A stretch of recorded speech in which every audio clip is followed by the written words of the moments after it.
안녕하세요. 제가 좀 조금 늦었습니다. 불이 나게 오느라고요. 오늘 이 시간은 그 한류 비하인드 스토리 세 번째 시간으로 에로와 좋다 K 뮤직이라고 제목이 되어 있네요. 그래서 K 뮤직에 대해서 알아보는 시간입니다. 예.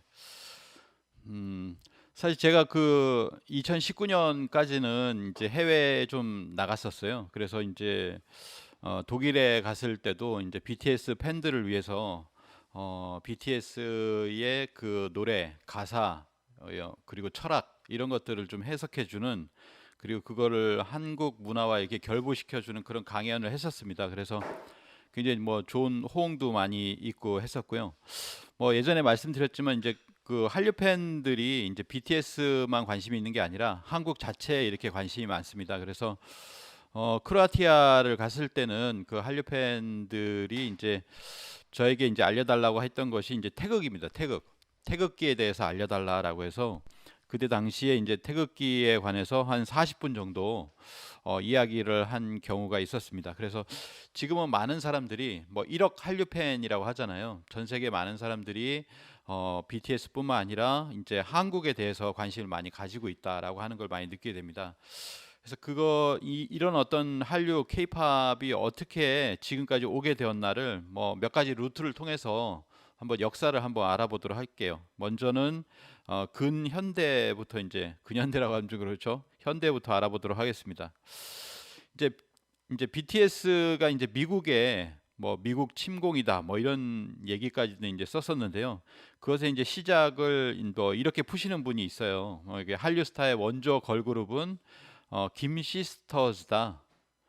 저는 모릅니다만 여기 계신 분은 좀 아시는 분도 있으리라고 생각합니다. 예. 근데 이분들이 이제 어, 어디에 그 주로 이렇게 출연을 했냐면 CBS의 에드 설리반 쇼라고 해서 여기에 이제 출연했습니다. 1964년에 비틀즈가 이 프로그램에 이제 출연을 할 때 그때 이제 잉글리시 인베이전이라고 해가지고 영국의 침략 뭐 이런 영국의 공습 뭐 이렇게 해석이 되겠죠. 그래서 그렇게 이야기를 했었는데 우리 이제 최초의 한류 아이돌이라고 할 수 있는 김 시스터즈는 에드 설리반 쇼에 25번이나 이제 출연을 했다. 뭐 그런 것만으로 이제 비교를 하자면 진짜 첫 번째 한류 아이돌이 아닌가 뭐 이렇게 생각이 됩니다. 그래서 비틀즈는 64년에 처음으로 이렇게 공연을 했었고 이때를 영국의 공습이라고 하고 실제로 이런 모습들이 이제 쇼에서 비춰졌었죠.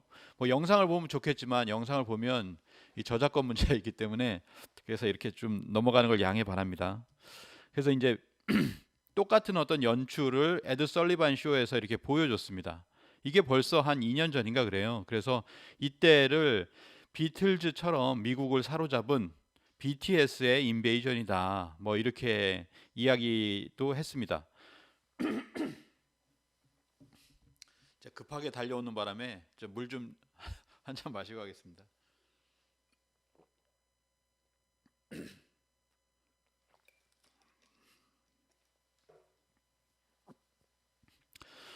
네. 비틀즈처럼 미국을 사로잡은 BTS 인베이전이다 또는 뭐 코리아 인베이전이다 뭐 이렇게까지도 이야기를 했는데요. 그때 당시에는 우리가 아시겠지만 이제 어쨌든 영어잖아요. 똑같은 영어로서 이제 미국을 공략을 한 것인데 우리는 뭐냐면 한국어 앨범이 미국을 공식적으로 정복을 한 것이다 이렇게 이제 표현했죠. 그 이후에 계속해서 지금 이제 어떤 그런 정복이 되고 있다. 뭐라고 해야 될까요? 계속해서 이제 큰 붐이 지금까지 이제 BTS, 뭐 블랙핑크 많은 사람들이 이제 미국과 전 세계와 이제 함께 하고 있습니다. 자, 이렇게 뭐 가까이 좀 알아봤는데 조금 더 근현대라고 할까요? 이 K 뮤직이라고 하는 것은 어디서부터 왔을까를 또 다른 관점에서 한번 보도록 하겠습니다. 아마 잘 모르실 것 같아요. 이제 춤 부분으로 한번 보도록 하겠습니다. 뭐 우리가 기억해야 할 한국 춤의 전설이다라고 하는 분이 한성준이라고 하는 분이 계세요. 아마 처음 들어보신 분도 계실 텐데 들어보신 분 계시나요? 들어보신 분 한성준 들어보신 분만 손 들어보시겠어요? 예, 예. 네, 한 두 분 정도 이렇게 손들으셨습니다. 한국 근대 춤의 아버지다 이렇게 이야기를 합니다. 조선 말기에 당시에 추어지던 춤들이 있었는데 이런 것들이 이제 사장될 위기에 있었어요. 근데 이제 이런 것들을 정리하고 체계화를 하신 분이다 이렇게 알려져 있습니다. 또 살풀이 춤이라고 해서 이런 명칭을 붙여서 자신의 딸인 한영숙에게 즉흥무 형식으로 또 이렇게 추계하기도 하였다라고 하는 거죠. 주요 작품으로는 태평무, 항무, 신선무, 살풀이춤, 한량무, 사공무, 농악무 등이 있고 제자는 뭐 김천흥, 김보남, 이강선, 장홍심, 한영숙, 그리고 강선영, 임해방. 임해방은 제가 노란 표시란 게 이제 많이 들어보셨을 거예요. 임해방, 그다음에 정인방, 진수방, 김사마 이런 분들이 있다라고 이렇게 되고 있습니다. 그래서 여기 보면 홍성인가요? 이렇게 동상도 이렇게 마련이 되어 있죠. 임해방이라고 하는 부분, 이제 임해방 선생은 주 이분도 이제 그 위로부터 뭐 사사를 많이 받았죠. 승무북, 뭐 이창조 선생으로부터 건물을 사사받아서 춤의 바탕을 닦게 되고, 그리고 초등학교 때부터 5년간 중국에 살면서 중국의 전설적인 무용가 매난방으로부터 칼춤과 등불춤을 배우기도 했다. 1960년대는 세 개의 북을 이용한 북춤, 삼고무와 5개 북을 이용한 오고무, 칠고무 등을 창안하여서 많은 인기를 얻게 되었다라고 합니다. 이렇게 보면 제 여성 같아 보이지만 남성이시죠. 예, 우봉 임해방 선생입니다. 자, 임해방이 이런 얘기도 있었다고 해요. 임해방이 죽어야 춤이 산다는 말이 있었다. 그만큼 임해방은 춤에 있어서 누구도 넘볼 수 없는 독보적인 존재였다. 한국 무용을 세계적인 경지로 올린 공로가 있지만 그런 독보적인 위상이 한국 무용계를 더디 발전시킨 경쟁력을 약화한 원인으로도 작용했다. 이렇게도 평가를 하고 있습니다. 지금 전통춤 전승자의 80에서 90%는 임해방류를 한다고 그래요. 경연대회에서도 그만큼 이제 승무나 살풀이 등을 들고 나온다고 하는데 이것이 이제 바람직한 일은 아니다. 뭐 이렇게 이야기를 하고 있죠. 이게 승무의 모습이고요. 삼고무라고 했는데 삼고무는 아까 보셨죠? 이제 북이 세 개잖아요. 북이 세 개인데 이제 BTS, J-Hope 같은 경우에 이제 삼고무에 특별한 공연을 했던 경우가 있습니다. 그래서 이때 삼고무가 나와서 전 세계적으로 삼고무가 이런 걸 통해서 이런 퍼포먼스를 통해서 이렇게 알려졌죠. 삼고무의 어떤 멋진 모습인데요. 아까 보셨듯이 이제 삼고무라고 하는 것은 북이 세 개예요. 세 개를 가지고서 이렇게 하는 것이고, 그리고 오고무는 여기 보시듯이 5개의 북을 가지고 오고무 그리고 칠고무가 있었다라고 합니다. 임해방 선생의 어떤 이 전수하신 거죠. 자, 한국 근대 춤의 아버지 한성준과 그의 손녀, 제가 아까 딸이라고 했는데 손녀입니다. 손녀 한영숙 씨의 이렇게 선생의 어떤 모습인데요. 그리고 뭐냐면은 또 이제 여기에서 그 가수 김한선까지 오게 됩니다. 그러니까 그의 매니저 이모가 한백희 선생인데 이분 같은 경우도 이렇게 그 맥을 타고 이렇게 내려오신 분이잖아요. 그래서 그리고 여기에서 이제 김한선이 있었다. 가수 김한선. 이 김한선을 캐스팅해서 실제로 이게 키운 사람이 그의 이모라고 얘기를 합니다. 이모 이제 한백희라고 하는 분이죠. 뭐 이분도 이제 가수로서 이제 가수이기도 했었는데요. 이분이 처음으로 이제 캐스팅을 해서 키운 분이 누구냐면 가수 인순이 씨입니다. 그래서 이렇게 이야기를 하죠. 그분은 미8군에서 노래하던 분이었는데 나 같은 혼혈아를 멤버로 한 특이한 그룹을 만들고 싶어서 우리 집을 찾아왔다라고 합니다. 그래서 그분이 바로 가수로 데뷔한 김한선 씨의 이모 고 한백희 선생이었다. 난 순진하지만 당시 우리 집에서는 돈을 벌 수 있는 청년이 나 하나뿐이었기 때문에 가족 부양을 위해서 돌파구가 필요했고 그래서 인생의 모험을 해봐야 되겠다라고 하면서 이 한백희 씨를 따라갔다라고 하는 거죠. 그래서 이제 가수 인순이가 탄생을 하게 되는데 처음에는 인순이가 이제 인순이와 희자매 뒤에 이제 희자매라고 했잖아요. 그 처음에 나왔다가 그 뒤로 이어서 인순이와 리듬 터치. 옛날에는 누구와 뭐 이런 거 있었잖아요. 서태지와 아이들 뭐 이런 것들이 유행했을 때입니다. 그래서 인순이와 리듬 터치라고 했는데 이 인순이와 리듬 터치 왼쪽에 보시면은 누가 있냐면 바로 김한선이 있어요. 그래서 이러한 어떤 과정을 통해서 뭐 인순이도 이제 가수로 데뷔하게 되고 뭐 고마움과 섭섭함이 이렇게 했다라고 하는 그런 얘기를 하는데요.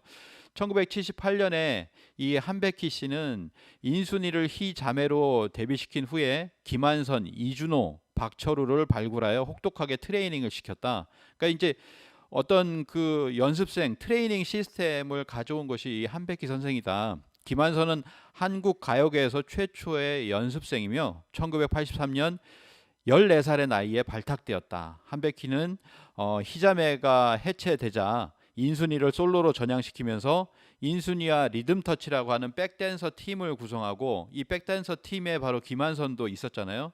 그리고 로드 매니저로 김광수를 채용했다라고 합니다. 여기 이름들이 여럿이 나오는데요. 이 김광수는 나중에 연예 기획사를 차리게 되죠. 그래서 지금은 MBK 엔터테인먼트의 제작 이사를 맡고 있습니다. 김광수, 아주 뭐 티아라로 유명하죠. 티아라의 어떤 소속사의 사장으로 이제 김광수 유명합니다. 자, 그리고 이제 김한선은 1986년에 데뷔를 하게 되는데요.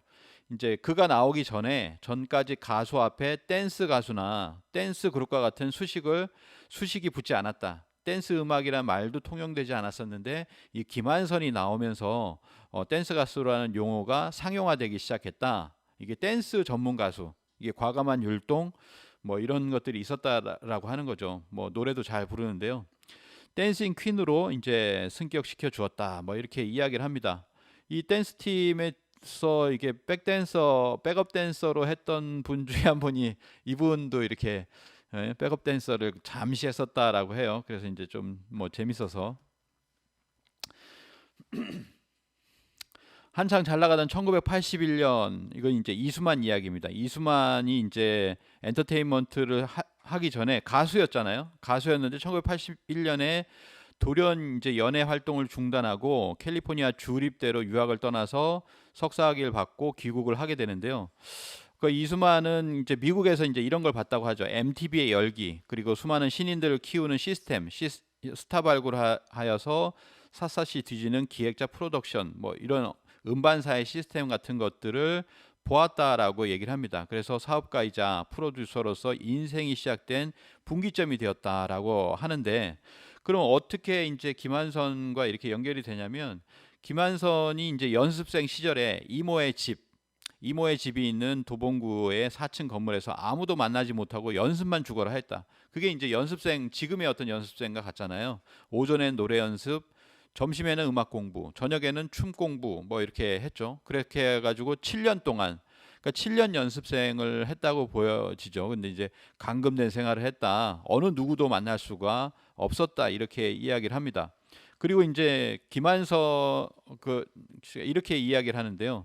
내가 가수가 되기 위한 훈련을 받고 있을 때 이수만 씨가 사무실에 놀러 왔었다. 당시에는 거의 없었던 시도였기에 많이 놀랐을 것 같다라고 얘기를 하는데요.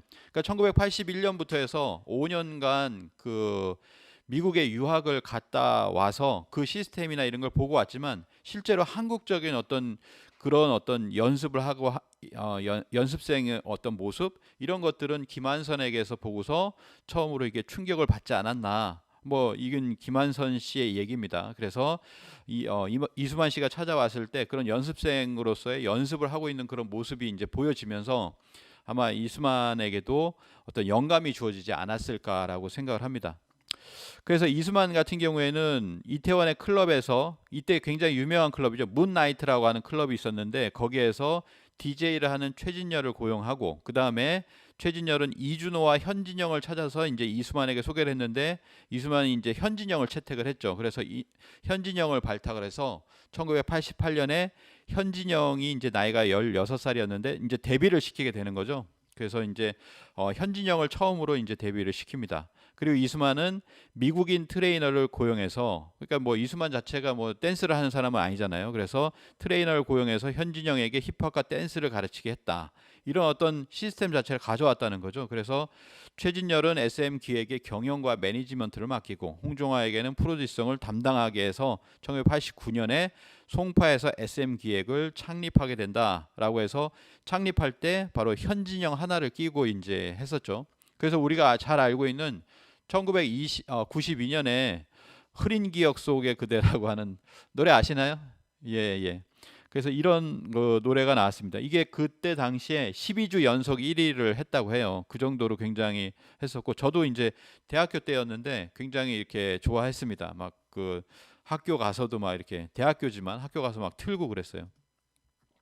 그리고 이때 누가 나왔냐면 이제 서태지와 아이들이 나왔죠. 서태지와 아이들 나왔는데 이준호와 서태지, 양현석이 1992년에 데뷔를 하게 됩니다. 그중에 이준호를 제가 노란색 표시를 한 거는 아까 보셨듯이 김한선의 백댄서 아니 그 처음으로 이제 백댄서로 이게 시작을 했죠. 그래서 그렇게 해서 이런 사람들이 뭐냐면 다시 어디로 가냐면은 여기로 왔다라고 하는 거죠. 그리고 뭐냐면 아까 또 나왔던 또 백업 댄서로 있었던 박철호 씨, 이게 성대현, 이성호 합해가지고 RF가 또 1995년에 데뷔를 해서 어느 정도의 어떤 인기를 구가하게 됩니다. 그때 당시에는 뭐 인기가 굉장했었죠. 그리고 1996년에 쿵따리 샤바라로 데뷔한 그들이 있었죠. 클론이 있었죠. 클론. 이 클론이 1997년에 대만에 진출하게 됩니다. 클론이 있었는데 이 클론에 이 두 사람 같은 경우도 누구냐면은 바로 현진영의 백댄서였어요. 현진영의 두 명의 어떤 백댄서였는데 이 사람들이 가수로 이제 데뷔를 하게 되는 거죠. 그리고 나서 1997년에 대만에 진출했다. 그래서 이제 무슨 얘기가 나오냐면 한류라는 신조어가 사실은 클론에 의해서 만들어진다라고 해도 과언이 아니다라고 하는 거죠. 그래서 대만에서 클론 열풍을 일으키면서 한류, 한자어잖아요. 그런 어떤 신조어가 대만과 중국에서 이렇게 나오게 되었다. 그래서 대만에서는 클론, 그다음에 중국에서는 H.O.T가 나오면서 한류라고 하는 말이 그대로 이제 신조어가 탄생하게 되었다라고 하는 겁니다. 자, 이러한 때 이제 대만 진출하던 이때인데 1997년에 이제 우리가 잘 알다시피 IMF가 있었어요. 한국에는 IMF 구제금융 신청이 있었고 일본 문화도 전격적으로 98년에 개방을 하게 되었습니다. 이어령 교수 같은 경우에는 이렇게 얘기합니다. 한류는 바로 IMF 때 생겨난 독특한 문화이기도 합니다. IMF가 없었다면 한류는 생겨날 수 있었을까요? 대답은 노입니다. 라고 이렇게까지도 얘기를 하는데요. 이때 우리는 뭐 금모으기 운동을 해서 뭐 3년 안에 그 많은 대부분을 다 갚는 그런 어떤 그 모습을 이렇게 보여줬죠. 근데 97년에 SM은 이 IMF 상황이었잖아요. 그래서 규모가 작은 내수 시장을 넘어서 일찍이 해외 시장을 개척해서 이 97년 국내 엔터 업계 최초로 해외 시장에 진출하게 됩니다. 컬처가 퍼스트다, 이코노미 넥스트다라고 해서 선문화가 진출해야 된다. 그 다음에 이제 뭐 경제다 이렇게 이야기를 했는데 어찌됐든 더 큰 시장으로 나가게 된다라고 하는 거죠. 그 더 큰 시장이 처음에는 미국이나 이런 시장은 아니었고 뭐냐면은 바로 일본이었습니다. 그리고 중국이었죠. 일본과 중국으로 진출을 하게 됩니다. 그리고 요때 이제 양현석도 나오게 되죠. 우리가 알고 있는 YG 엔터테인먼트, 그게 97년에 그때 96년인가가 서태지와 아이들이 이제 은퇴를 했잖아요. 은퇴를 하고 나서 97년에 양현석은 이제 그 96년부터 기획을 해서 뭐냐면은 MF 기획으로 이름을 바꾸고 진우션을 데뷔시킵니다. 이 진우션부터가 대중적인 큰 성공을 거두게 되고 그 뒤에 이제 진우션, 원타임 뭐 이런 사람들이 있었고요. 그다음에 뭐냐 우리가 알고 있는 빅히트를 친 것은 이제 2NE1하고 빅뱅이죠. 빅뱅하고 이제 2NE1이 YG 엔터테인먼트에서 큰 빅히트를 치게 되는데 이 2NE1이 기초가 되었기 때문에 그 뒤에 나온 사람들이 바로 지금의 블랙핑크예요. 전 세계에서 가장 큰 인기를 구가하고 있는 여성 아이돌 그룹이다 이렇게 볼 수가 있는데 똑같이 네 명이고 똑같은 컨셉을 가지고서 똑같은 역할을 가지고서 만들었다라고 하는 거죠. 더 만들었지만 이제 기본적인 어떤 바탕 통해서 이제는 좀 외모가 이쁘면서 실력도 좋은 팀을 만들고 싶다라고 해서 이제 블랙핑크가 나오게 됐는데 대성공을 거두었습니다. 그래서 이제 2NE1이 기초가 되었는데 2NE1의 공민지를 보면 우리가 잘 알고 있는 이제 공옥진의 손녀잖아요. 공옥진 선생의 어떤 손녀인데 공옥진 같은 경우도 이제 대한민국의 판소리 명창 민속 무용가였으며 대한민국 1인 창무국의 선구자로 병신춤으로 이제 뭐 유명했죠. 그래서 이제 저도 이렇게 알고 있습니다. 그래서 이런 쭉 하다 보면은 근현대에 있었던 분들이 이렇게 맥이 이어져 와요. 이제 해방 이후에 공대일 선생님이 계셨는데 이분이 이제 판소리 명창이셨고 그분의 이제 따님이 바로 공옥진 선생이고 이분의 이제 손녀가 공민지. 그래서 그때 당시에 어떤 공연을 하는 거라든지 춤이라든지 이런 춤사위라든지 이런 것은 다르지만 그 DNA가 뒤로 이렇게 이어져 오고 있다라고 하는 거죠. 그리고 옛날 당시에는 가수는 뭐라고 했냐면 딴따라라고 했잖아요. 그리고 뭐 여성들 같은 경우 이제 이런 얘기조합이라든지 기생이 아니고서는 이런 걸 배울 수가 없었던, 기회를 배울 수가 없었던 그런 시절이 있었습니다. 20세기 초반까지도 이런 시절이었죠. 그래서 뭐 우리가 지금 알고 있는 그런 어떤 기생 이런 거와 달리 건무, 승무, 정제무, 양금, 뭐 가야금 같은 거죠. 양금, 가사, 시조, 경성, 잡가, 서화 같은 것들을 다 배웠다라고 하는 겁니다. 이런 것들을 이제 배웠고, 이런 것들을 이제 권번이라고 해서 여기에서 이제 수업을 받는 모습, 뭐 우리가 잘 알고 있는 이제 평양도 있었고, 그리고 수원에 이제 기생학교는 3.1 운동 때 이제 독립운동을 크게 했던 그런 분들이 많이 이렇게 계셨죠. 기인이셨다. 그래서 이런 분들을 보면 이렇습니다. 10대에 이제 올라와서 이제 뭐 16세가 되었다. 벌써 한 6년간 훈련을 받은 거잖아요. 그러면서 춘향가, 이도령 노름, 사랑가, 판소리, 시조, 가사, 잡가요. 제일 잘하는 건 해주 남봉가와 양금이다. 이건 이제 이 산옥이라고 하는 한 분의 어떤 특기인데, 이렇게 노래라든지 춤이라든지 또는 악기까지도 이렇게 배울 수 있는 그런 어떤 역할들이 있었다라는 거예요. 그것이 이제 이어졌다라고 하는 거죠. 그래서 이제 교방 국거리 춤 전수자인 김수학 선생은 이렇게 이야기를 합니다. 사실 지금의 어떤 연습생이나 똑같은 거죠. 공부를 해도 백독한 사람, 천독한 사람, 만독한 사람이 같을 수가 없다. 그러니 제대로 된 예술을 얻기 위해서는 쉼없이 노력을 해야 된다. 춤추는 사람이 무슨 말이 필요하냐? 춤꾼은 춤으로 보여주면 되는 것이지 다른 건 필요가 없다라고 하는 또 이렇게 명언을 이렇게 남겨 주셨습니다. 그래서 이런 어떤 연습생들도 쉼없이 노력하고 춤으로 보여주고 노래로 보여주려고 하는 그런 어떤 모습들을 그렇게 키워 나갔다라고 하는 거죠. 그러면서 뭐냐면은 1998년에 이제 일본 문화가 개방이 됩니다. 우리는 많이 우려를 했지만 뭐 이때는 개방을 할 수밖에 없었어요. 왜냐하면 한일 월드컵을 하잖아요. 한일이 같이 월드컵을 해야 됐기 때문에 무조건 개방을 했어야 됐습니다. 그래서 그러면서도 시위도 많이 했지만은 우리는 이렇게 얘기했습니다. 우리는 여전히 어떤 뭐 중국에 동화되지도 않고 주변국에 흡수되지도 않고 살아남았다. 독창적인 문화가 계속해서 살아있기 때문이다라고 해서 김대중 대통령이 이때 이제 이런 이야기를 했습니다. 아니나 다를까 우리는 굉장히 많은 우려를 했어요. 외색 문화라고 하잖아요. 그것이 이제 금기가 되었을 때는 우리가 굉장히 사실 많이 찾았던 경험이 있는데, 그것이 오픈이 되자마자 뭐냐면 그들의 문화가 들어오는 것이 아니라 우리 문화가 일본으로 넘어가더라라고 하는 거죠. 그런 어떤 시대가 되었습니다. 그래서 중국과 일본의 어떤 한류가 퍼지기 시작했는데요. 2000년에는 H.O.T가 베이징 콘서트를 하면서 한류라는 용어가 본격적으로 이렇게 등장을 하게 됩니다. 그러면서 뭐 중국으로는 H.O.T를 보내죠. 그리고 일본으로는 이제 이수만 SM 엔터테인먼트에 누굴 보내냐면 바로 보아를 보냅니다. 네. 보아 SM 엔터테인먼트에서 처음으로 보낸 솔로 가수가 되겠죠. 그때 당시에 중학교를 가지 않은 초등학생을 뽑았어요. 신비 프로젝트라고 해가지고 초등학생을 뽑아서 3년의 연습 기간을 거친 후에 그 다음에 보아를 이제 우리나라에서 데뷔를 시킨 다음에 바로 어디로 보내냐면은 일본으로 보냅니다. 그 이전에 언어 연습도 했죠. 일본어하고 영어하고 이런 언어 연습을 하고 나서 보아를 보내게 되는 대성공을 이제 거두게 됩니다. 그래서 이런 모습들이 아까 보셨지만 김한선 같은 경우도 10대 때 데뷔를 했잖아요. 그렇게 몇 년간에 걸쳐서 뭐 7년이라고 하는데 그런 연습생의 과정을 거치는 것처럼 10대 때 이런 사람들 연습을 거쳐 가지고 어딘가 데뷔시켜야 되겠다라고 하는 것이 그러한 어떤 맥을 통해서 이수만 SM 엔터테인먼트를 통해서 이렇게 보아까지 오지 않았는가 이렇게 생각을 합니다.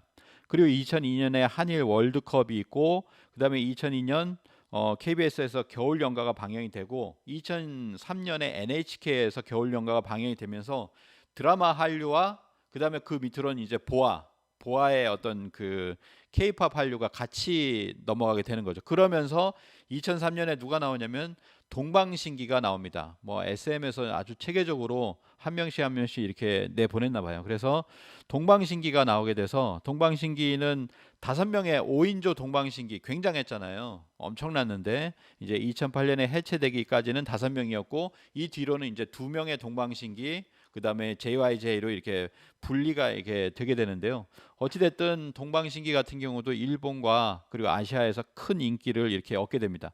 그런 와중에 이제 유튜브 시대가 시작이 되었습니다. 2005년에 유튜브 시대가 시작이 되면서 유튜브라고 하는 플랫폼을 타고서 이 한국에 잘 만들어진 그런 뮤직비디오, 그런 어떤 뭐 댄스라든지 이런 것이 함께 이렇게 나가게 되죠. 그러면서 2007년에 아이폰이 출시가 되고 이것을 따라서 삼성의 갤럭시가 나오게 되고 하면서 SNS 시대로 이렇게 들어가게 된다. 스마트폰 시대로 들어가게 되면서 이제 전 세계로 알려지는 거예요. 그러면서 뭐냐면은 아까 보셨듯이 뭐 한일 월드컵이 있으면서 축구 좋아하는 나라들 있잖아요. 뭐 미국 말고 저 남미 쪽하고 유럽 쪽에 한국이 크게 알려지고 한국의 문화가 알려지면서 또 이런 플랫폼들이 나타나면서 유럽에 우리만 몰랐지 유럽에서는 굉장히 많은 사람들이 이 케이팝과 드라마를 보고 있었다라고 하는 겁니다. 그것이 이제 수면 위로 드러난 것이 언제냐면은 2011년입니다. 그러니까 지금으로부터 딱 10년 전이에요. 10년밖에 되질 않았습니다. 10년 전에 유럽에서 SM 타운에서 유럽 최초의 K-팝 공연을 합니다. 공연을 하는데 그 자리가 뭐 한 6천석밖에 되질 않아요. 그래서 하루만 더 해달라, 하루만 더 해달라라고 해서 이제 시위를 하는 거죠. 한류 팬들이 모여가지고 수백 명이 모여서 이게 프랑스의 루브르 박물관일 거예요. 그 앞에서 이렇게 시위를 하는 그런 모습들을 보여주니까 하루를 더 연장을 합니다. 그래서 이때 사실 굉장히 깜짝 놀랐던 것 같아요. 우리나라에서도 KBS 뭐 공중파에서 뭐 엄청나게 이렇게 다뤘습니다. 유럽에 한류 팬들이 있었다라고 하는 것을 이제 그게 딱 드러난 거죠. 이제 그러면서 저희도 이제 상을 탔습니다. 그래서 이제 그 한류 열풍 사랑이라고 해서 그게 한 10년 정도 됐는데 그러고 나서 이제 이때 당시에 한류 커뮤니티에 상을 줘야 되겠다. 진짜 유럽까지 전 세계로 이렇게 나가게 됐는데 그러면서 이제 프랑스에 있는 그 프렌치 커넥션이라고 해서 거기가 이제 대통령상을 타고 저희가 이제 문체부 그때는 문화부 장관인가요? 문화부 장관상을 2011년 대한민국 콘텐츠 어워드에서 저희 대표가 이렇게 상을 받았던 그런 기억이 있습니다. 그리고 나서 이제 2012년 또 새로운 어떤 시대로 진입을 하게 되는데 2012년에 싸이의 강남 스타일 열풍이 이게 불게 되죠. 현재는 뭐 한 40억 뷰 정도 됐을 거예요. 그래서 이 강남 스타일이 전 세계적인 열풍이 이제 불게 되었습니다. 깜짝 놀랐죠. 그리고 2013년 6월 13일에 방탄소년단이 데뷔를 하게 됩니다. 뭐 이 데뷔 당시에야 뭐 또 다른 아이돌이 하나 더 데뷔하는구나라고 이제 생각을 했었는데 이들이 굉장히 크게 전 세계적으로 이제 빌보드에 이렇게 오르게 되었었죠. 그래서 이제 이들을 조련한 사람이 누구냐면 방시혁 대표잖아요. 방시혁이라고 하는 사람이 우리가 아까 JYP는 얘기를 못했지만 JYP 엔터테인먼트도 결국에는 97년 IMF 이 시대를 타고 97년, 98년 이쯤 해서 처음에 JYP라고 하는 이름은 나중에 만들어졌지만 박진영도 이런 소속사를 만들고 연예 엔터테인먼트를 만들고 그다음에 YG도 만들고 그리고 이 만들고 있을 즈음에 SM은 밖으로 이렇게 진출해 나가는 그런 어떤 상황이 되었습니다. 그래서 이 JYP에서 만들어낸 그 최고의 그 초반의 아이돌이 누구였냐면 누구였더라? 그 미국 진출한 원더걸스 맞나요? 원더걸스 원더걸스입니다. 그래서 그때 이제 미국 진출의 큰 꿈을 가지고서 박진영이 방시혁과 함께 이제 미국에서 살게 됐어요. 그래서 이제 미국 진출을 하려고 거기에서 이제 뭐 음반 하나씩 들고 막 찾아가잖아요. 매일매일 찾아가고 그러면서 당시에 이제 같이 한 방을 쓰게 됐는데 이게 일화가 한번 나왔었죠. 빨래 문제로. 빨래 담당은 이제 방시혁이 이제 빨래 담당을 했었는데 세탁을 돌리는데 양말을 넣어야 되는데 양말을 저도 어머니한테 많이 혼나는 부분인데 양말을 이렇게 빼야 되거든요. 빼서 이제 거꾸로 원래대로 해놓고 이렇게 넣어야 되는데 그걸 하지 못하니까 그때 예민했던 방시혁이 크게 이제 화를 내서 그걸로 틀어졌다. 뭐 이 일화를 가지고 이제 이야기를 하지만 어찌 됐든 2004년에 박진영은 미국에서 곡을 뭐 몇 곡을 팔게 됐고, 그리고 방시혁은 한국으로 이렇게 돌아오게 됩니다. 그러면서 이제 JYP 엔터테인먼트에 소속돼 있었다가 독립을 해가지고 2005년에 빅히트 엔터테인먼트를 설립을 하게 된다라는 거죠. 2005년에 이제 설립을 하고 뭐 이제 부침 끝에 결국에는 뭐냐면은 바로 이제 BTS를 나오게 되었다라고 하는 겁니다. 한 7, 8년 정도 걸렸죠. 그런 과정이 있었습니다. 그래서 지금은 이 방시혁 대표의 하이브라고 이제 바뀌었습니다. 뭐 주식 평가액으로는 3조다 뭐 이렇게 얘기하는데 실제로는 뭐 더한 거죠. 그래서 이제 BTS 같은 경우에는 2015년, 16년에 처음으로 빌보드의 한국 가수 최초로 3연속 진입을 하게 되고, 2016년에는 26위, 2017년에는 빌보드에서 7위를 하게 됩니다. 그리고 2018년에 지금 21년이니까 24년 전이죠. 그때 한국 가수로서 첫 빌보드 1위를 하게 됩니다. 자, 이때만 하더라도 뭐냐면 이런 평가를 받았어요. 그러니까 빌보드 1위라고 하는 것은 전입니다. 누구도 할 수 없는. 그 전에 싸이가 이제 솔로곡으로서 2위를 7주간인가 했습니다. 2위를 7주간인가 했거든요. 1위를 못 해봤어요. 근데 앨범을 가지고 1등을 한 겁니다. 그래서 이것을 올림픽 금메달과 월드컵 4강에 비견될 만한 성과다. 세계 대중문화계의 지형이 바뀔 만한 큰 사건이 벌어졌다. 이렇게까지도 이제 평가를 합니다. 그리고 나서 뭐냐면 이제는 앨범이 내는 족족 빌보드 1위를 하는 거죠. 그래서 2018년 9월에도 두 번째 1위를 했고, 2019년에도 또 첫 빌보드 2관왕을 하게 됩니다. 그리고 나서 네 번째는 2020년에 맵 오브 더 소울이라고 하는 그런 정규 4집으로서 네 번째 빌보드 정상을 이렇게 석권하게 되죠.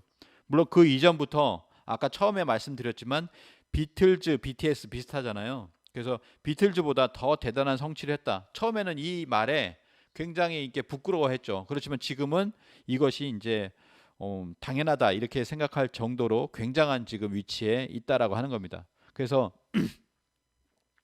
BTS는 그냥 K-팝 그룹이 아니다. 한마디로 엄청난 스타이자 수십 년간 유례가 없던 세계적인 현상이다. 라고 하는 것도 결국 몇 년 전의 이야기입니다. 그 이상으로 지금은 평가를 받고 있는 거죠. 그래서 드디어 다이너마이트, 코로나 시대의 다이너마이트로 빌보드 핫백에서 1위를 차지했다라고 하는 거죠. 그러니까 그 핫백은 뭐냐면은 아까 말씀드린 대로 싸이가 뭐 7주 연속으로 2위만 했었던 바로 이 솔로곡이거든요. 그 솔로곡으로서 1위를 했고, 이 이후에는 모든 솔로곡들이 전부 다 1위를 합니다. 그러니까 더 이상 이제 갈 데가 없는 데까지 가게 되는 거예요. 뭐 나란히 뭐 1, 2위를 하기도 하고, 뭐 1, 2 그다음에 이제 K-팝에 블랙핑크까지 이제 나서게 되면서 블랙핑크가 한 번 1위하고 BTS가 한 번 1위하고 뭐 이런 식으로 해서 이제 K-팝의 놀이터가 되었다라고 하는 이야기까지 합니다. 근데 이것도 1년 전이잖아요. 그래서 지금은 더 그런 어떤 현상들이 벌어지고 있다라고 하는 거죠.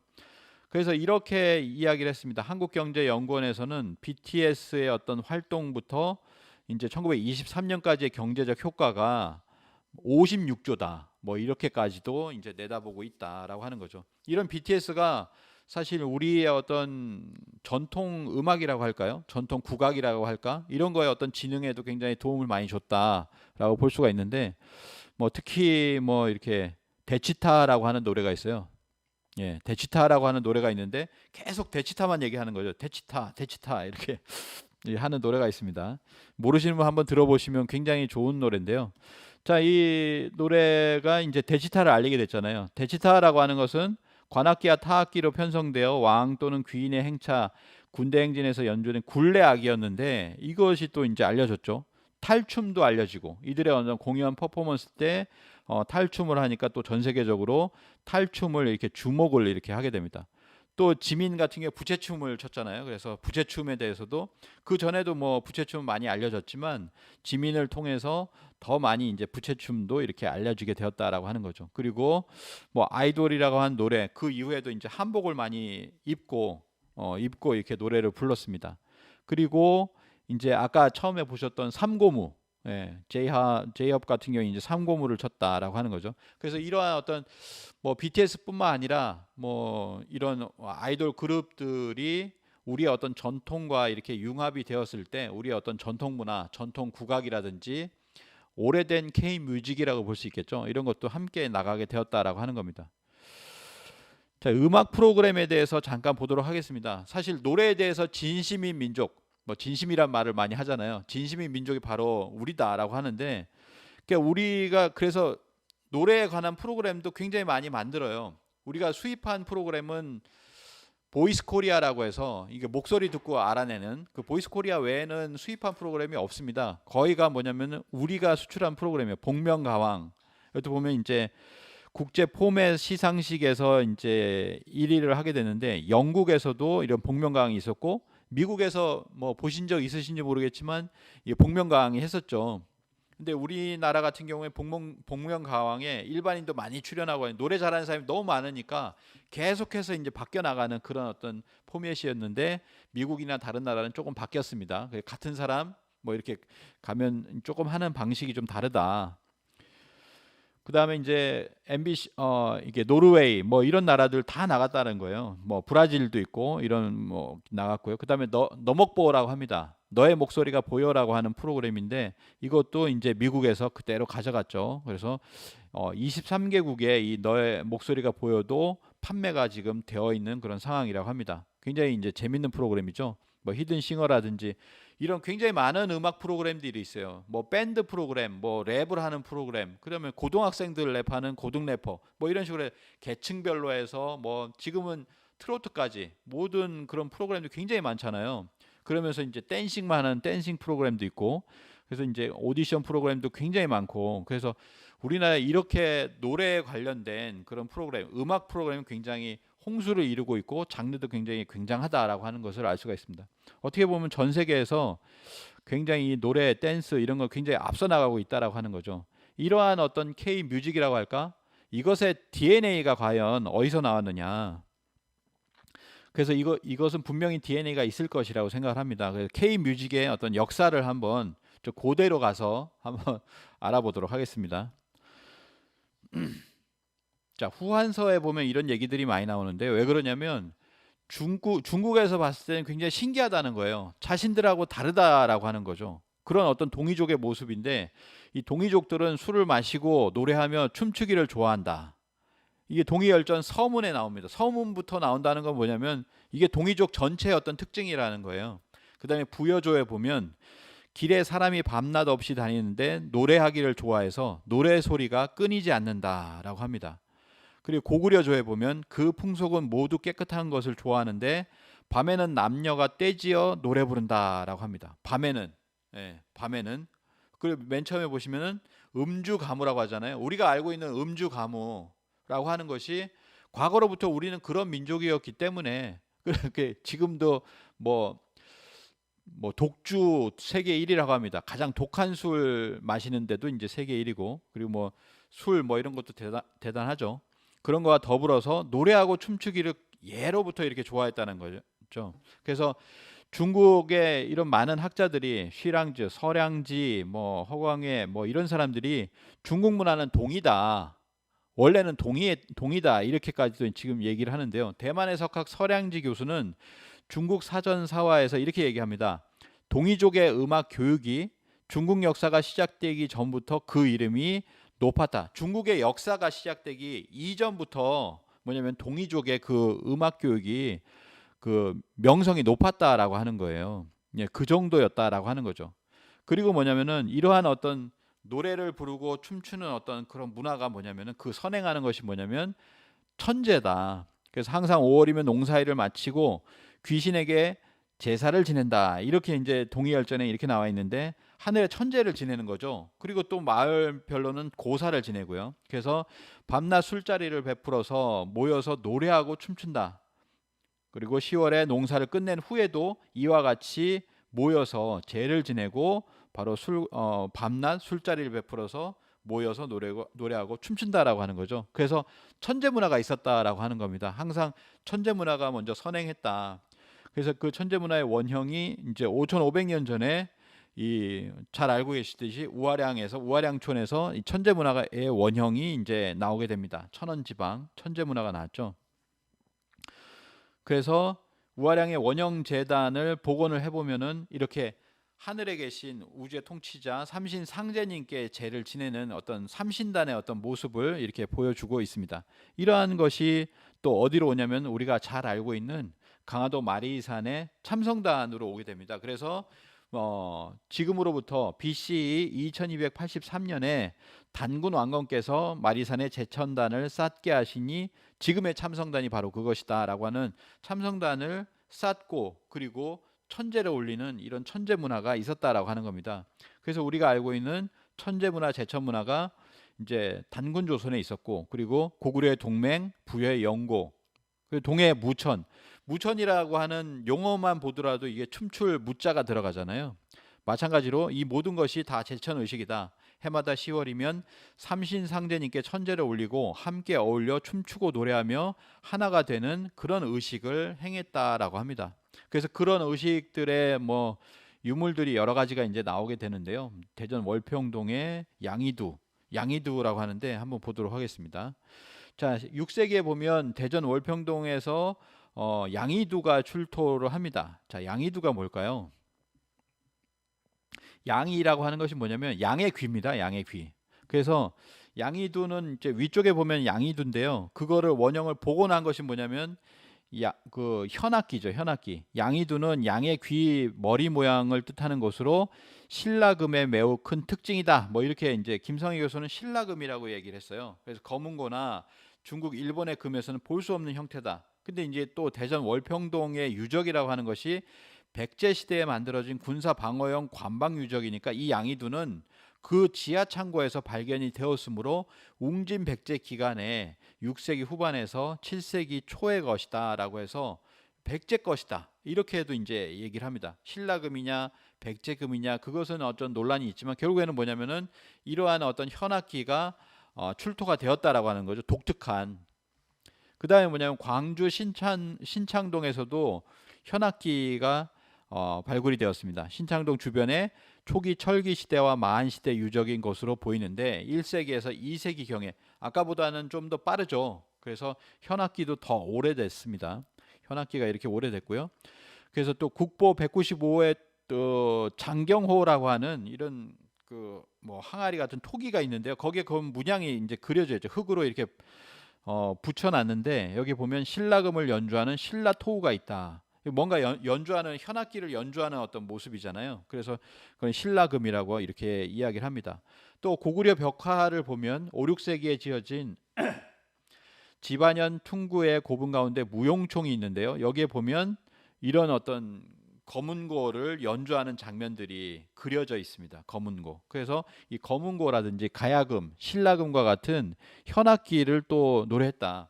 그래서 후한서 동의열전에 보면 이거 자체에도 보면은 이렇게 그려져 있다는 건 뭐냐면요. 중원하고 다르다라고 하는 거예요. 그래서 진한조에 보면 풍속이 노래 부르고 춤추고 술 마시고 거기에다가 슬을 타는 것을 좋아한다라고 하는 거죠. 슬이라고 현악기죠. 삼국지 위서 동의전을 보면 풍속이 노래 부르고 춤추고 술 마시는 것을 좋아하고 이때 사용한 슬은 그 모양이 중원의 축과 비슷하고 그것을 타는 현악기니까 타는 거잖아요. 타는 곡이 있더라. 그러니까 이제 창작곡이라든지 여기만의 어떤 곡이 있다라고 하는 거죠. 자, 그런 것을 이야기를 합니다. 그래서 이런 걸 보면 우리 동이족 같은 경우에는 삼국시대 그리고 그 이전에도 뭐냐면은 술 먹고 그다음에 춤추고 노래하는 걸 좋아했고 그다음에 뭐냐면은 이렇게 타는 걸 좋아했다. 뭐 악기 이런 악기 가장 어떻게 보면 어려운 악기도 있었다라고 하는 겁니다. 그리고 그 이전에는 뭐냐면은 춤이 원시 형태의 어떤 원형 춤이 있었죠. 우리가 강강술래 같은 환무가 있었습니다. 환무. 그래서 태백일사 사망광경 봉기에 보면은 이렇게 나옵니다. 세상에 전하기를 환웅천왕께서 이곳에 순행을 하며 머무르며 사냥을 하고 제사를 지냈다고 한다. 풍백은 천부경을 새긴 거울을 들고 나아가고 그리고 우사는 하늘을 맞는 북을 치며 환무를 하고 운사는 백검으로 천왕을 호위하였다라고 합니다. 그래서 풍백 같은 경우에는 천부경을 새긴 거울을 들고 나아가고 그 다음에 뭐냐면은 뭐였죠? 예, 우사는 하늘을 맞는 북을 치며 환무를 하였다라고 합니다. 그래서 이 환무가 지금까지 남아 있는 것이 어디냐면 삼묘적, 묘족이죠, 묘족. 그래서 이 황국 시대부터의 어떤 그 원형이라고 할까요? 그런 어떤 환무가 삼묘족을 통해서 지금도 이렇게 남아 있다. 삼신문화의 원형을 지금도 가지고 있다. 이렇게 이야기를 합니다. 이것이 우리도 가지고 있죠. 우리가 가지고 있는 게 뭐냐면 강강술래잖아요. 이 강강술래를 하고 있는 모습이 그 환무의 원형이 그대로 남아 있는 어떤 모습이다라고 해서 이러한 춤도 지금까지 이제 남아 있다라고 하는 거예요. 그리고 이제 몇 가지 악기를 먼저 알아봤지만 상고 시대 악기를 몇 가지 좀 더 알아보도록 하겠습니다. 자, 7천년 전에 우리가 이제 울산 방구대 암각화, 지난 시간에 방구대 암각화를 알아봤잖아요. 거기는 고래잡이를 했었다라고 하는데 그 고래잡이를 하는 울산 방구대 암각화에도 보면은 소리를 하는 모습이 나와요. 그래서 울산 방구대 암각화에 피리 부는 모습이다 이렇게 이야기를 합니다. 이게 피리를 불거나 아니면 피리보다 좀 더 큰 어떤 악기를 어떤 부는 모습이 나타나고 있다는 거죠. 세계적으로 암각화에 그려진 오른쪽을 보면 이제 다른 곳의 선사시대의 그림입니다. 그래서 보시면은 세계적으로 암각화에 그려진 선사시대 그림 가운데는 코코펠리라고 이제 알려져 있는데요. 이게 피리를 부는 모습. 아마 이제 미국으로 보면은 제가 갔을 때 애리조나 쪽 그쪽으로 가니까 이제 인디언 문화로서 이게 피리를 불고 있는 어떤 그 원형 모습이 있잖아요. 그것도 이제 코코펠리로 이제 검색이 되던데 코코펠리로 알려진 피리 부는 모습인데 특히나 이 벽화에서는 보면요. 이 남근이 드러나요. 아래쪽에 보면 이렇게 남근이 드러나서 이제 오른쪽에 있는 벽화도 보면 그렇죠. 그래서 이러한 것이 똑같은 이걸 봤을 때도 똑같은 어떤 원형 문화가 있었다라고 하는 것을 알 수가 있고 이것은 피리를 부는 것일 것이다. 또는 뭐냐면은 피리를 불거나 아니면 조금 더 기니까 이거 아닐까라고 생각합니다. 이건 뭐냐면 이제 고동이라고 그래요. 고동. 그래가지고 쫙 긴 거죠. 이 고동은 나무로 만든 나발입니다. 옛 농촌에서 두레 작업을 할 때 신호용으로 사용했으며 오늘날 농악과 민속놀이에도 편성되어 있습니다. 그래서 나발 또는 고동이 아닐까라고 생각하는 거죠. 피리로서는 조금 너무 길다. 그래서 나발이나 고동이 아닐까라고 생각을 합니다. 그래서 이런 것들이 7천년 전에도 이런 어떤 악기가 있었다라고 하는 거죠. 그 다음에 뭐냐면은 그 홍산 문화로 돌아오면 옥기 오공금이 있습니다. 여기 보시면은 구멍이 아래쪽에 5개가 있어요. 구멍이 5개가 있고 그리고 우측 상단부에 보면은 큰 구멍이 하나가 뚫려 있습니다. 그래서 여기에 막대기를 끼우고 현을 연결하여서 그래서 이제 구멍에 막대를 연결하면 악기가 된다고 합니다. 이게 5천 년 전에 그런 악기가 되겠습니다. 그래서 5천 년 전에도 뭐 하나의 음을 내는 그런 피리라든지 이런 것도 냈고 구멍을 뚫어서 뭐냐면은 여러 가지 음을 내는 그런 음을 냈다라고 하는 거죠.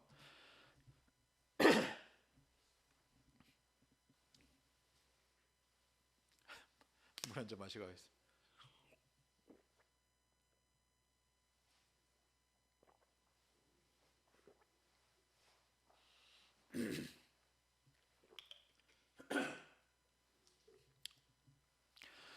자, 한반도 두만강 유역에 보면은 4천 년 전에 제작된 것으로 추정되는 또 뼈피리가 발굴이 되었습니다. 여기 보시면은 피리에 구멍이 굉장히 많죠. 13개 정도가 되는데요. 이렇게 구멍이 많은 그런 어떤 피리도 발견이 되었다라고 하는 거죠. 그리고 뭐 우리가 어렸을 때 한 번씩은 불러봤을 겁니다. 그냥 이렇게 이파리 가지고 이렇게 부는 거 있잖아요. 풀피리. 예. 제가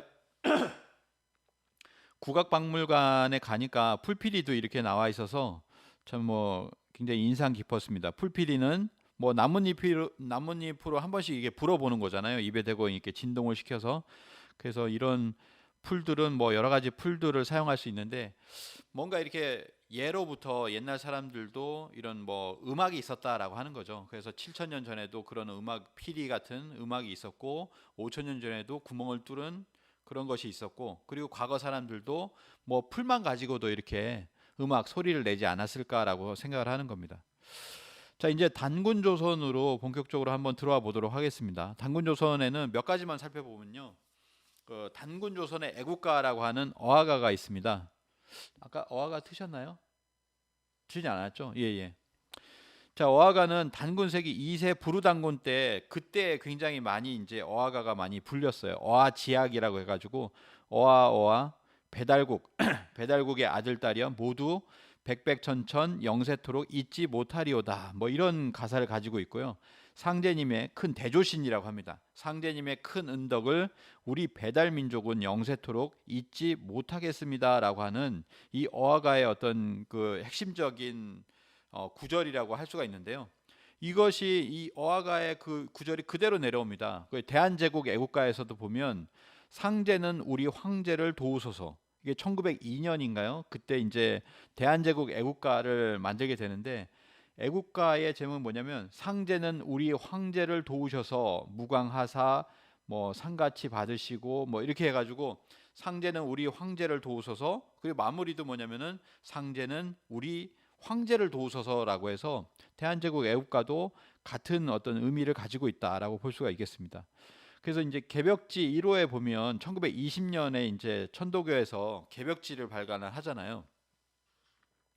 여기에 보면 뭐냐면 단군 신가라고 합니다. 단군 때 있었던 신가다 이렇게 해가지고 단군 신가라고 하는 이름으로 이렇게 나오게 되고요. 1921년 개천절, 그러니까 이제 올해 음력 개천절이 얼마 남지 않았는데 딱 100년 전이에요. 딱 100년 전 개천절을 맞이해서 상해 임시정부에서는 개천절 기념식을 행했는데 임시의정원 김원식 의원이 신가를 독창했다라고 하는 그런 기록이 남아 있습니다. 그러니까 뭐냐면은 개천절 예식을 행할 때 처음에 지금의 애국가처럼 신가를 부른 거예요. 이게 바로 뭐냐면은 바로 어화가죠. 어화가를 독창했다라고 하는 겁니다. 그리고 조선 어학회 사건이 있었습니다. 1942년에 조선 어학회 사건이 발생을 했는데 이때 대종교의 교주였던 윤세복 선생이 이극노라고 하는 이극노가 뭐 이 말모의 거의 주인공 역할이거든요. 그래서 이극노에게 단군 성가 바로 어화가를 작곡해 달라. 어화가의 이제 옛날 적이니까 음을 모르니까 새로운 노래로 어떤 작곡을 해달라라고 하는 거예요. 그래서 단군 성가를 작곡해 줄 것을 부탁을 했는데 이것이 발각이 되었다라고 하는 거죠. 이것이 발각이 되어서 바로 조선의 어학계 사건이 시작이 되었다라고 하는 겁니다. 이것이 바로 이제 단군 시절의 애국가였던 어화가였다. 이러한 노래들이 뭐 여러 가지 노래들이 있었겠지만 지금 기록으로 남는 것이 이 어화가가 있고 그다음에 이 고조선 때에는 이제 공무도화가가 있었다라고 얘기를 합니다. 우리 교과서에서 아마 배워 보셨을 수 있을 거예요. 공무도화가라고 하는데 공무도화, 공경도화, 타하이사, 당내공화 뭐 짧은데요. 이마 그 물을 건너지 마오. 임은 끝내 물을 건너셨네. 물에 빠져 돌아가시니 가시님을 어이할꼬라고 합니다. 그래서 이 공무도화가는 한국 시가 사상 가장 오래된 것으로 고조선 시대 뱃사공 광리자고의 아내인 여옥이 지은 노래라고 합니다. 그래서 뱃사공 광리자고가 밖에 나가 보니까 이제 물을 건너서 이렇게 죽는 어떤 그 상황을 이렇게 본 거예요. 그래서 그것을 보고서 여인에게 그 아내에게 얘기를 하니까 아내 여옥이 이 노래를 지었다라고 합니다. 그래서 이걸 공후인이라고도 하는데요. 이 공후를 갖다가 연주를 하는 거예요. 공후를 당기는 어떤 모습이죠. 그래서 공후라고 하는 것도 예전에 이제 많이 썼습니다. 전통 악기로서. 그래서 공후는 울림통과 가로대 사이에 줄을 걸어서 만든 현악기인데 현재는 우리 어떤 전통 음악 연주에는 사용하지 않습니다. 예. 그래서 고조선의 여옥이 공후를 타면서 이 공무도화가를 부른 것으로 이렇게 알려져 있는데요. 왼쪽은 수공후 그리고 오른쪽은 소공후가 있고요. 그래서 삼국사기에는 고구려 악기로서 와공후와 수공후가 포함되어 있으며 백제 악기 중에서도 이 공후가 확인되고 있습니다. 니마 그 강을 건너지 마오. 아마 어디서 많이 들어보셨을 거예요. 이게 공무도화에서 모티브를 얻어서 그 제목이 나오게 됐는데 2014년에는 니마 그 강을 건너지 마오라고 하는 또 영화가 나왔죠. 실제 그 할아버지 할머니 두 분의 어떤 사랑을 바탕으로 이렇게 하게 됐습니다. 고조선의 비파형 동검이 이제 비파하고 이제 닮았다라고 하는데 제가 보기엔 그 크게 닮진 않았는데요. 크게 닮진 않았는데 그래서 이제 최근에는 횃불형 동검이다. 광명을 나타내기 때문에 뭐 이렇게 이야기를 하고 있습니다. 그 중원에서는 보면 하남성에서 이때 당시에 고조선 시기죠. 춘추 시대에 초나라 무덤에서 이제 용종이 26개가 발굴이 되었다라고 해서 이 보시면 아시겠지만은 이게 음이 다 다르게 나는 방법은 뭐냐면은 크게 하고 작게 하고 크게 만들고 작게 만들고 해서 작게 만들고 그다음에 두께를 갖다가 두께를 두껍게 만들고 또는 옅게 만들고 이런 어떤 방식이 있겠죠. 그리고 치는 것에 어떤 다르게 치는 방법이 있을 텐데 그래서 26개로 하는 증후울 편종이 발굴이 되었다. 하남성 호북성 등지에서 이렇게 많이 사용한 고대 편종이다라고 합니다. 뭐 간단하게 이렇게 가져왔고요. 삼국의 음악을 한번 보도록 하겠습니다. 삼국의 음악을 보시면 삼국은 뭐 이렇게 볼 수가 있죠. 전부 다 이제 이때를 보고서 이야기를 했으니까 동이족이 술 마시고 노래하면 춤추길 좋아한다. 이것이 이제 바탕이 되는 거죠. 이것의 바탕으로서 아까 말씀드린 뭐 현악도 이렇게 연주를 하면서 고구려의 음악을 잠깐 보도록 하겠습니다. 고구려에 이제 우리가 잘 알고 있는 황조가라고 하는 것이 있습니다. 그래서 이것도 보면 편편황조, 자웅상이, 여마지독, 수기역이라고 해서 교과서에서 배우신 거죠. 펄펄 나는 저 꾀꼬리 암수서로 논이는데 외로울사 이내 몸은 니와 함께 돌아갈꼬라고 하는 노래입니다. 이 노래의 주인공은 바로 그 두 번째 고구려의 왕이었던 유리왕이죠. 유리왕. 그래서 유리왕이 어딘가 이제 7일 동안 사냥을 나갔는데 두 여자가 싸운 겁니다. 화희와 치희가 싸워가지고 치희가 한나라 사람의 딸이므로 막 이렇게 치희에게 면박을 줬더니 치희가 돌아가요. 그래서 이제 자기의 어떤 집으로 이렇게 돌아가니까 그때 유리왕이 이걸 지었다라고 합니다. 그래서 나무 밑에 쉬다가 꾀꼬리가 날아와서 황조가 날아와서 모여드는 걸 보면서 이러한 노래로 자기의 신세를 한탄했다. 약간 한탄한 그런 거죠. 외로울 사인의 몸은 뉘와 함께 돌아갈 거라고 했습니다.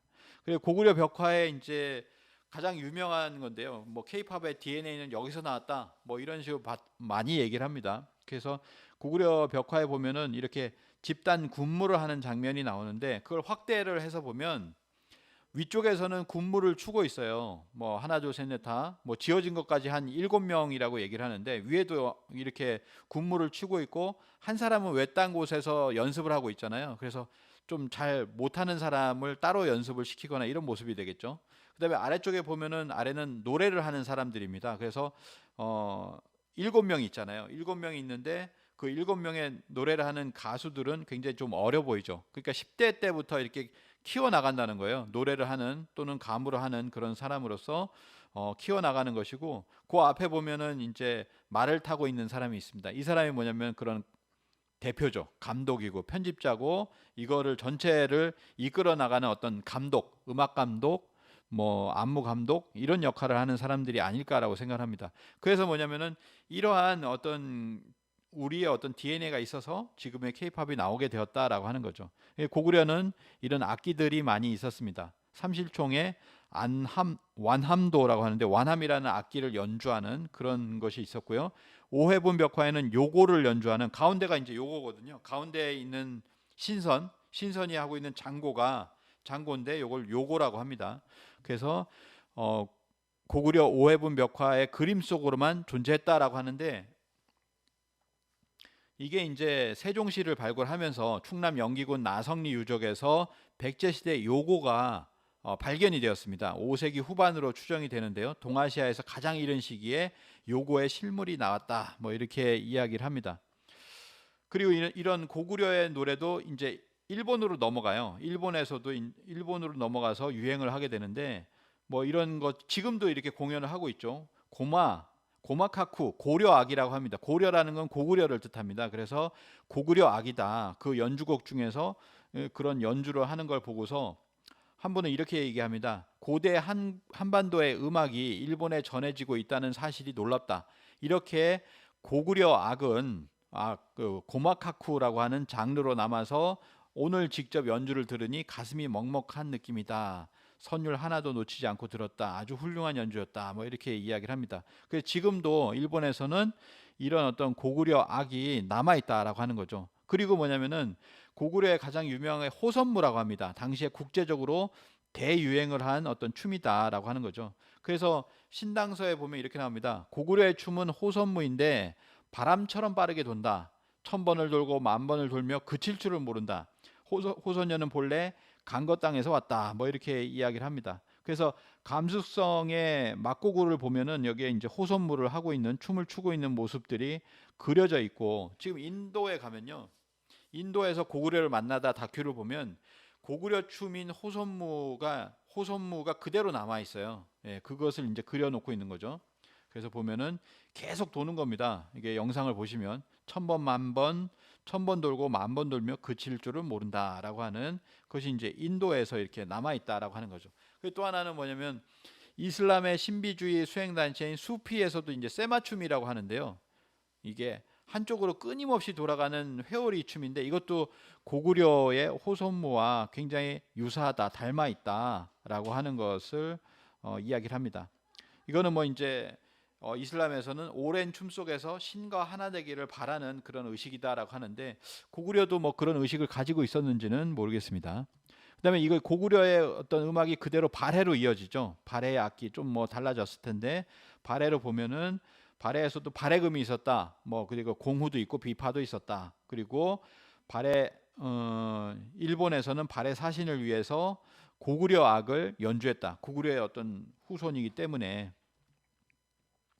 그다음에 이제 백제 음악을 보도록 하겠습니다. 예, 백제 음악을 보시면 백제 음악은요, 그 고구려보다도 더 융성했어요. 그래서 이 백제 음악에 관한 기록들이 굉장히 많습니다. 수서, 북사, 통전, 구당서, 태평어람, 책부, 원부 이런데 백제 악이 있었다라고 하는 것을 얘기를 해요. 그래서 뭐 그리고 이제 삼국사기에도 보면 하늘과 땅의 북과 취주 악기로 제사를 지냈다. 또는 수서와 같은 내용으로 위에 보시면 통전에 이르기를 백제 음악은 당나라 중종 시대의 악공들이 죽고 흩어졌는데 개원 연간에 기왕범이 태상경이 되어서 다시 백제 음악을 설치하도록 건의하였다. 없어진 음악과 기회가 많다. 이게 아쉬워하는 거죠. 백제 음악이 너무 많았는데 그 중에 없어진 것도 중간에 있었다라는 거예요. 그다음에 악기로 남아 있는 것은 쟁저, 도피필률, 공후이며 악기류는 내지, 이 중원에 있는 것과 같은 것도 많았다라고 이렇게 이야기를 합니다. 그리고 삼국사기에 보면 무왕, 백제 무왕이 유람하며 북과 금을 스스로 연주했다. 뭐 이런 기록들이 있죠. 그리고 금동대학로가 있습니다. 용봉 금동대학로인데요. 아래쪽엔 용이 있고 위에는 봉이 있죠. 봉이 있어서 용봉 금동대학로, 뭐 금동 용봉대학로 이렇게도 얘기를 하는데, 요즘에는 용봉이라는 말을 빼더라고요. 백제 금동대학로인데요. 이 백제 금동대학로에 보면 오악사가 있습니다. 오악사. 그 위쪽에 보시면 오악사가 있는데, 오악사의 내용이 디테일하게 나와 있기 때문에 이걸 보면은 뭘 연주했구나라고 하는 걸 알 수가 있습니다. 백제금, 백제적, 백제고, 소와 같은 것을 연주했다라고 하는 건데요. 이렇게 연주하는 모습이 있는데 이 중에 하나만 보도록 하겠습니다. 아까 이제 완함이라고 이렇게 써 있었는데 완함이 아니다 라고 이제 이종구 교수님은 이렇게 얘기합니다. 백제 그리고 음악에서 잘 보시면은 현악인데 사현악기가 이 완함이에요. 완함이라고 하는 것은 이제 사현악기인데, 여기는 보면은 지금까지 우리는 여기 줄이 세 개잖아요. 잘 보시면 줄이 세 개잖아요. 줄이 세 개인데 이게 원래 사현악기인데 잘못 그렸다, 이런 식의 주장을 우리 스스로가 해버린 거예요. 이 금동대학로의 주조상은 사현이어야 하는데 사면으로 잘못 묘사되고 있다고까지 지금은 해석을 하고 있는데, 그래서 지금 뭐냐면은 뭐 이걸 가지고 모델로 만들어서 뭘 만들었다라고 하면 재현 악기들이 전부 사현으로 제작되어 버립니다. 그런데 뭐냐면 사면이라는 거죠. 그대로 금동대학로에 사면으로 돼 있으므로 사면 악기를 찾아야 됩니다. 이 사면 악기는 어디 있냐? 중국 남방에서 베트남 깊숙한곳까지 분포된 장족들이 지금도 사면 악기를 즐기고 있더라라고 하는 거예요. 그래서 백제 금동대학로 조소 주악상의 악기는 남방 문화와 연결된 사면 악기가 분명하다라고 하는 것을 알 수가 있습니다. 자, 그럼 보시면 남방 여족이 가지고 있는, 지금도 연주하는 게 삼현이에요. 현이 세 줄이라고 하는 거죠. 그래도 백제 금동대학로와 똑같다. 그건 뭐냐면 백제 어떤 진출로, 뭐 사면 악기도 보면은 이렇게 나옵니다. 백제 22담로라고 하잖아요. 22담로가 있는 곳이 바로 이 중원에서 그 아래쪽으로 해서 동남아시아까지도 진출하고 있는데, 뭐 22담로가 되었던 어쨌든 백제는 저 남부 아시아와 교류하고 있었다라고 하는 것을 이 악기를 통해서도 알 수 있다라는 거죠. 저 중원에선 사현악기인데 백제는 뭐냐면 사면악기를 연주하고 있었다라고 하는 겁니다. 그래서 백제와 더불어서 이것이 어디 있었냐? 아까 보셨던 그런 베트남이라든지 남부의 어떤 장족이라든지 이런 것이 사면악기를 운영하고 있었다. 그래서 우리는 이걸 통해서도 뭐냐면은 백제는 또 삼족기가 있잖아요. 삼족기, 사면악기 이런 걸 통해서 어떤 삼수문화의 어떤 보존, 삼신문화, 삼수문화가 그대로 이어져 오고 있다. 이런 것도 함께 알 수 있지 않을까. 그 김지아 씨는 우리의 어떤 박자, 대한민국 하는 박자도 삼박자다라고 해서 삼박자 문화에 대해서도 이야기를 한 바가 있습니다. 자, 이렇게 해서 백제의 문화가 일본으로 전파가 되는데요. 일본어로 전파되기 전에 이제 중국으로도 전파가 됩니다. 그래서 유송 시대에 고구려 기약과 백제 기약을 얻었다. 그리고 북위 같은 경우도 백제 기약을 얻었다. 이렇게 얘기를 하고 북주 같은 경우에도 이런 얘기를 합니다. 북주 수나라까지도 백제 기약이 있었는데 이것을 악보에 있던 백제 기약을 없애버렸다라고 하는 것이 수나라 기약에 나오잖아요. 이건 뭐냐면 백제 기약이 북연, 유송, 진, 북주, 수나라까지 있었다는 거예요. 그러니까 백제의 어떤 음악이라고 하는 것은 중국에도 인기 풍목이 되었다라고 하는 거고요. 또 하나는 뭐냐면 백제의 음악이 일본으로 전래가 되었다. 아까 보셨던 고구려의 음악 고마카쿠, 백제 음악 구다라카쿠, 그런 신라 음악 시라기카쿠, 이런 것들이 다 이제 일본어로 전래가 되지만 특히나 백제는 미마지로부터 기양무, 기카쿠가 유입이 되었다 이렇게 이야기를 하고 있습니다. 그래서 일본서기나 속일본서기를 보면은 이러한 어떤 백제악, 고구려악, 신라악, 탐나악이니까 제주도겠죠. 이런 사람들이 이 일본에 와서 이렇게 악기를 연주하는 그런 장면이 아닐까라고 생각이 되는데요. 그 중에 아까 말씀드렸던 백제인 미마지가 이제 굉장히 유명한데 이 미마지가 백제인 미마지가 일본에 귀화를 합니다. 그래서 그는 오나라에서 기악무를 배워서 사쿠라이에서 살게 되었고 소년을 모아 기악무를 가르치게 되었다. 음악 교육을 한 거죠. 그래서 일본에 지금까지도 남아 있는 일본 전통 가면극 기카쿠 형성의 밑거름이 되는 등 일본 고대 문화를 발전시키는데 큰 역할을 했다라고 하는 겁니다. 그래서 일본서기나 이런 데 보면 백제 음악가가 도일했다, 미마지가 왔다, 백제 음악가가 26명이 또 왔다, 그리고 이런 백제왕, 백제 음악가가 있었다, 연주를 했다, 이런 내용들이 굉장히 많은 기록에 남아있다라고 하는 겁니다. 그리고 이제 가야금이 있죠. 가야에는 이제 가야금이 있고, 제가 이제 소개드릴 것은 지금 이번에 이제 세계 개천문화제가 있어요. 그래서 이제 11월 3일부터 해서 7일까지 있는데 6일 날에 이제 조세린 클락이라고 하는 배재대학교 교수님이 가야금 연주를 이제 하시죠. 이분은 굉장히 꽤 오래됐습니다. 그래서 원래는 일본으로 갔다가 일본에서 고토나 쟁과 같은 현악기를 연주했었는데 한국의 가야금을 이렇게 연주를 한 거예요. 가야금을 연주해 보니까 이게 굉장히 뛰어나다는 것을 알고 그리고 나서 이제 1992년에 국립국악원에 이제 입학을 해서 사사를 받고 지금까지 이제 그 배재대 교수로 있습니다. 근데 이제 한국 사람들이 전통 음악을 멀리하는 현실이 좀 멀리하거나 좀 잘 모르는 거죠. 잘 모르는 것이 안타깝다라고 하는 그런 그렇지만은 이제 원래 원인이 평소 국악을 접할 기회가 없었기 때문이니까 이제 앞으로 더 접해야 되겠다. 그런 어떤 자기가 그런 어떤 역할을 하고 싶다라고 하는 것을 또 이야기를 했습니다.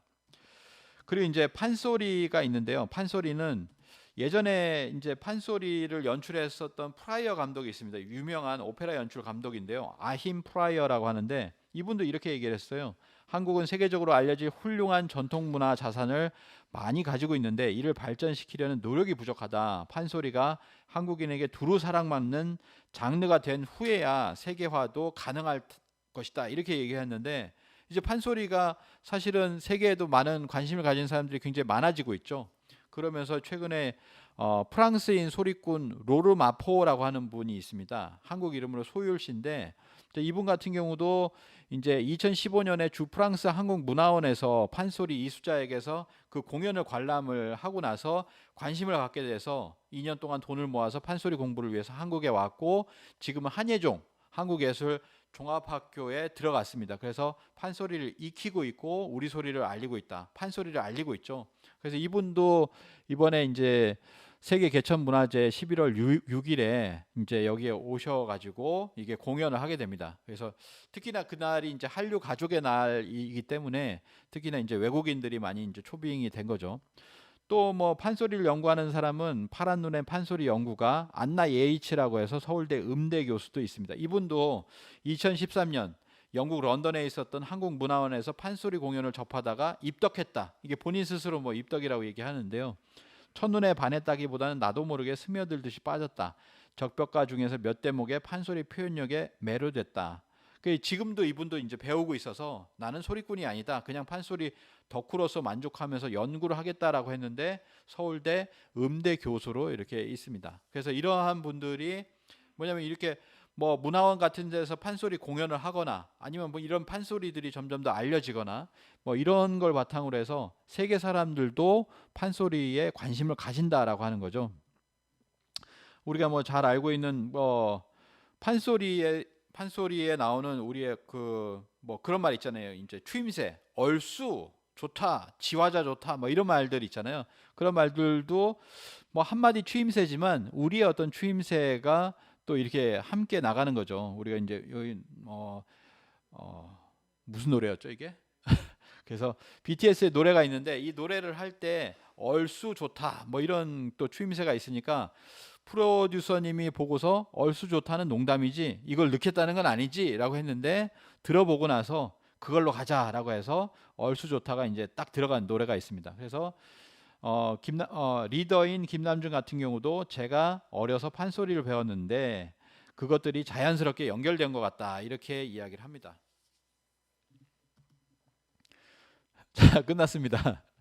제가 이제 그 K-팝과 K-뮤직에 관해서 이제 뭐 몇 가지를 단편적으로 말씀드린 것 같아요. 제가 이 수많은 우리나라 굉장히 많잖아요. 수많은 장르와 그런 어떤 노래와 그다음에 뭐 가수도 있고 그러면 댄스도 있고 안무도 있고 굉장히 많은 것들이 있는데 그걸 전부 다 이제 오늘 공유를 하거나 할 수는 없고 그 중에서 뭐 제가 관심을 가는 분야 뭐 그런 어떤 역사적인 어떤 맥락만 이렇게 말씀을 드렸습니다. 그래서 지금은 K-뮤직이라고 이제 이야기를 하잖아요. K-팝이라고 처음에는 이제 K-팝 문화다라고 해서 처음에는 뭐 AFKN을 통해서 미국 문화가 이제 들어와요. 미국 문화가 들어오고 미 8군에서 처음에 아까 보셨지만 미 8군에서 공연하던 그런 어떤 가수들이 있습니다. 그 사람들이 미국을 진출하고 그 사람들이 처음에 우리의 어떤 무대로 들어와서 뭐 TV가 생기고 칼라 TV가 생기면서 공연 무대가 점점 더 늘어나면서 뭐 우리나라에서 이제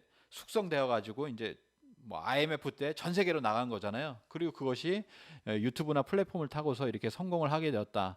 이것이 여러 가지로 결국에는 우리가 예로부터 노래하고 춤추는 거에 기질이 있는 그 DNA가 있는 민족이었기 때문에 그런 노래 잘하고 춤추는 사람들이 실력을 갖춘 사람들이 전 세계로 나아갈 수 있는 플랫폼을 타고 나서 이렇게 나가지 않았나라고 생각을 하고요.